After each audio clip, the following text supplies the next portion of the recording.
Hi. பாப்பா பார்த்தீங்கன்னா மூஞ்சி தூக்கி வச்சுட்டு கோவமாக உட்காந்துட்டு இருந்தா. என்னன்னு பார்த்தீங்கன்னா ஒரு பார்சல் வந்துச்சு. அது என்னன்னோ அவள் மேலே இருக்க பிக்சர்லேயே பார்த்துட்டா. நான் என்ன சொல்லிட்டேன், இது உனக்கு இல்லை வேறு ஒருத்தவங்க வாங்கி வைக்க சொன்னாங்க, அது வாங்கி வச்சுருக்கேன்னு சொன்ன உடனே கோவம் வந்துருச்சு அவளுக்கு. என்கிட்ட பேசாமல் கம்முன்னு போய் உட்காந்துட்டா. பிரிக்கிறேன் வீடியோ எடுக்கிறேன்னு உடனே அவளுக்கு தெரிஞ்சு போச்சு நமக்கு தான் அப்படின்ட்டு. இது வந்து ஒரு வருஷம் 1.5 வருஷத்துக்கு மேலவே கேட்டுட்ருக்கா. அந்த ஏபிசிடி சார்ட்டில் வந்து எக்ஸ் ஃபார் சைலோஃபோன் வரும்ல, அதை பார்த்துட்டு இவள் கேட்டுட்டு இருந்தா. சரி வாங்கி தரலான்னு சொல்லிட்டு நானும் விஷ் லிஸ்ட்லேயே ரொம்ப நாளாக வச்சுட்டு இருந்தேன். ஏன்னா 1 நாள் 2 நாள்லேயே எந்த பொம்மையும் உடச்சி போட்டுருவாளுங்க.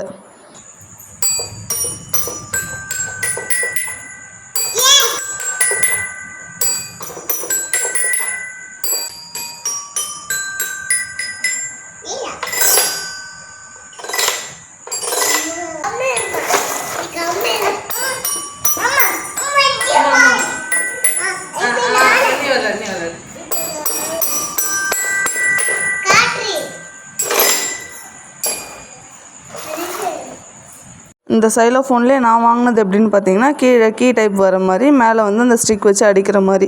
இது கூடவே ஆல்ஃபபெட் சாங் அப்புறம் நம்பர் சாங்லாம் எப்படி ப்ளே பண்ணுறதுன்னு ஒரு சின்ன கார்டெல்லாம் கொடுத்துருந்தாங்க. 2 பாப்பாவும் இதை வச்சு ஜாலியாக விளையாடுவாங்கன்னு பார்த்தா சண்டை போட ஆரம்பிச்சிட்டாங்க. அவ்வளோதான், நாளைக்கு பார்க்கலாம். பை.